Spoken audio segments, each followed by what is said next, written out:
Special cell Delhi police लगातार बड़े cases में, ख़ास तौर पे नार्को टेरर के केसेस में लगातार काम करता आया है।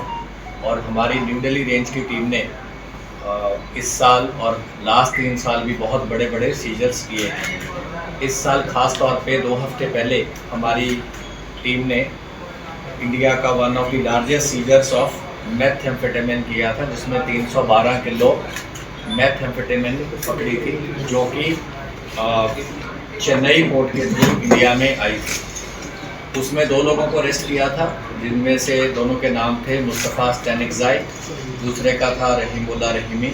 दोनों अफ़गान नेशनल्स हैं, काफ़ी लंबे अरसे से इंडिया में रह रहे थे, मल्टीपल टाइम इनकी वीज़ा एक्सटेंशंस थी, UNHCR से इनका स्टेटस भी था। इनको जब अरेस्ट किया गया, इनकी इंटरोगेशन करी गई, तो इनके इंस्टांस पे पहले 312 किलो मेथएम्फेटामिन और हेरोइन की रिकवरी हुई। गाड़ियाँ जो वेयर हाउस से आया वो सारी चेन इस्टेब्लिश करी गई। उसके बाद भी हमारी टीम ने इस पर लगातार काम किया और इसी के चलते 16 तारीख को 4 दिन पहले मुंबई में जवाहरलाल नेहरू पोर्ट ट्रस्ट के एरिया में नावशेवा में हमारी टीम ने बहुत बड़ा सीजर किया लिकोरिस, जो कि हेरोइन कोटेड थी। और अभी तक की जो एस्टिमेशन बाय वेट है, क्योंकि लिकोरिस का बहुत ज़्यादा वज़न था, 20 टन थी, 20,000 किलो, तो तकरीबन जो अभी तक एस्टिमेशन है 1.5% by weight which comes to around 345 kilo, और जिसकी वैल्यू बनती है 1725 करोड़ इन इंटरनेशनल मार्केट, वो सीज़ करी गई है। जो पूरा कंटेनर था उसको ट्रांसपोर्ट करके हमारी टीम यहाँ लेके आई है। बाकायदा इसको कस्टम्स अथॉरिटी ने ड्यूली एक्नॉलेज किया और अप्रिशिएट किया कि ये बहुत बड़ा सीजर है, जबकि 21 जून 2021 में ये क्वांटिटी जो थी ये उस GNPT पे आ गई थी।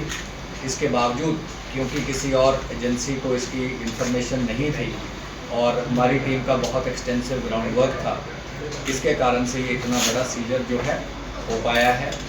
और ये एक पूरा जो नेक्सस है ये दर्शाता है कि किस तरीके से जो नार्को टेरर है ये कैसे हमारे देश को इम्पैक्ट कर रहा है, कैसे जो इंटरनेशनल प्लेयर्स हैं, एजेंसीज हैं, जो कि inimical to our countries interest हैं, हॉस्टाइल हैं, कैसे वो ड्रग को लगातार अलग अलग जरिए डाला था। लेकिन क्योंकि किसी भी एजेंसी को देखिए, बहुत सारी पोर्ट पे बहुत बड़ी मात्रा में बड़ी अलग अलग वैरायटी की क्वांटिटीज आती हैं, अलग अलग कमोडिटीज़ की, तो जब तक आपको कोई इनपुट नहीं है, जब तक आप इंटेलिजेंस डेवलप नहीं करेंगे, जब तक आपका एक्सटेंसिव ग्राउंड वर्क नहीं होगा, उस चीज़ का एग्जैक्ट पता लगना बड़ा मुश्किल है। और इसमें एक चीज़ हम आपको और भी बता देते हैं, लिकोरिस या लिकोरस जो भी इसको प्रोनाउंस करें, इसकी जो मेल्टेड फॉर्म है, ब्लैक फॉर्म, वो ऑलमोस्ट हेरोइन की एक फॉर्म से मैच करती है।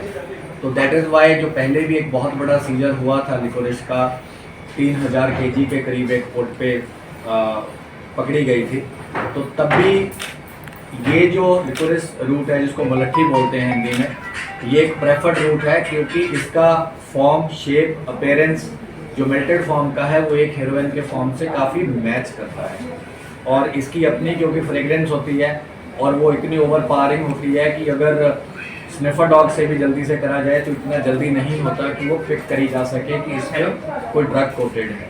तो that is why this is one of the preferred routes of smuggling in narco. Sir, इस ड्रग्स का नार्को टेरर क्या लिंक सामने आया है? हाँ जी, क्योंकि हमने पहले भी देखा है, जो स्पेशल सेल ने पहले भी इसमें काफ़ी काम किया था, जब कॉमरेड बलविंदर संधू वाला भी शौर्य चक्र जो जिनको मिला था, जो बड़ा नोटेबल केस था, तो उसमें भी देखा था कि जो ड्रग से मनी है, बहुत ऑफ्टन जो है टेरर केसेस में फाइनेंस करने में, वेपन प्रोक्योर करने में, या paying to the organised gangsters जो कि फुट सोल्जर बन के एग्जीक्यूट करते हैं टारगेट्स, जो लोग विदेश में बैठे हैं उनके कहने पे।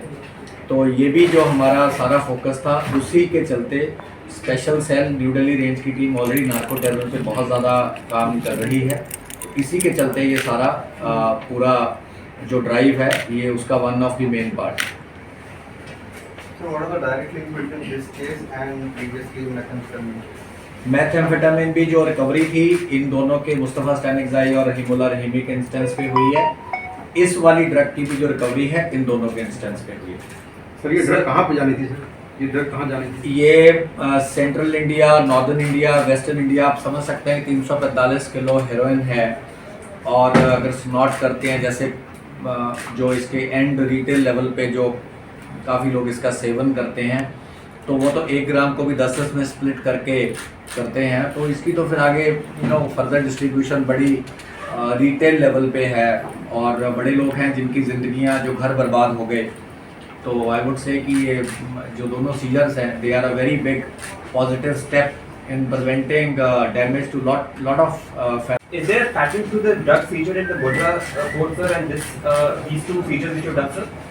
देखिए अगर देखा जाए कि ये जो बड़े तस्कर हैं ड्रग्स के ये भी अलग अलग पोर्ट को चूज़ कर रहे हैं। पहले वेस्टर्न इंडिया के पोर्ट्स को चूज़ किया, फिर सदर्न इंडिया में चेन्नई पोर्ट सामने आया, अब जवाहरलाल नेहरू पोर्ट ट्रस्ट का नाम सामने आया। तो अलग अलग पोर्ट से कोशिश करते हैं अलग अलग तरीके से अलग अलग चीज़ों में कंसील करके, और ये कोशिश ये भी करते हैं जैसा कि यहाँ भी हमने देखा इसमें भी एक्सट्रैक्शन करनी थी फर्दर इन्होंने, तो काफ़ी बार ये अलग अलग चीज़ों में उसको मिक्स करते हैं और इनको पता होता है कैसे उसको एक्सट्रैक्ट करना है। अब अगर किसी चीज़ का वॉल्यूम बाय वेट 99% है और ड्रग 1% तो इतना इजी नहीं है किसी भी एजेंसी को जान पाना कि उसमें ड्रग है कि नहीं है। तो इतनी लो क्वांटिटी 1-2% रखते हैं और इनको पता रहता है कि कौन से कंसाइनमेंट में ये है। जब लास्ट टाइम हमने मेथ का भी सीजर किया था तो वो जो सिलिका के बैग्स थे तो ऐसे पता नहीं चलता ओपन अगर आप सिलिका को देखते हैं और हेरोइन को मेथ को देखते हैं क्योंकि वो भी क्रिस्टल फॉर्म में है, लेकिन उसमें जो बैग्स थे उन पे एक बार एक्स्ट्रा डला हुआ था क्योंकि आप देखिए ना 20,000 kg है टोटल कंसाइनमेंट। अगर आप 50 किलो का भी एक बैग लगाते हैं तो आपका ये मतलब it runs into hundreds of bags. और फिर आप बाहर देखेंगे पूरा कंटेनर है। अब हमारी टीम को भी एक नॉर्मल ट्रक में तो कंटेनर भी नहीं आया, बहुत बड़ा ट्रांसपोर्ट व्हीकल ऑर्गेनाइज करना पड़ा, 5 हाइड्रा ऑर्गेनाइज करने पड़े कंटेनर को उतारने के लिए। तो उस तरीके से देखा जाए तो इस पे बहुत ही I would say not only it is quantity of seizure, it is the huge volume of effort also which has gone qualitative and quantitative to lead to this detection. मतलब सर बिना अगर जो इनपुट मिला था जो नहीं हुआ उस पर हम 100% तो नहीं बोल सकते, लेकिन मुश्किल था, काफ़ी मुश्किल था। अगर देखा जाए 21 जून और आज हम बैठे हैं 21 सितंबर, तो जुलाई का 1.25 साल हो गया ये कंसाइनमेंट वहाँ पड़ी हुई है। कितनी एजेंसियों ने शायद वहाँ पे और डिफरेंट टाइप की एक्टिविटीज़ भी करी होंगी, लेकिन जब तक ग्राउंड वर्क और नॉलेज और इंटेलिजेंस और इन्फॉर्मेशन नहीं है तो तब तक काफ़ी मुश्किल और चैलेंजिंग है। सर आपने बोला था यू मेंशन अफगान नेशनल्स का अभी रिसेंट तो ऐसा कोई डायरेक्ट सामने नहीं आया, but it is an ongoing investigation. लेकिन इंडियन एसोसिएट तो बड़े सारे सामने हैं, बड़ी सारी हमने अरेस्ट करी हैं।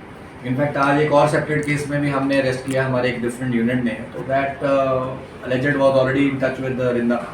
तो ऐसा नहीं है, तो ये तो एक बड़ा ही डायनामिक काम है। रोज़ इसके कॉन्टूर्स बदलते हैं, रोज़ नई इन्फॉर्मेशन मिलती है, तो जो भी आती है उसके तहत हम कार्रवाई करते हैं। Okay sir.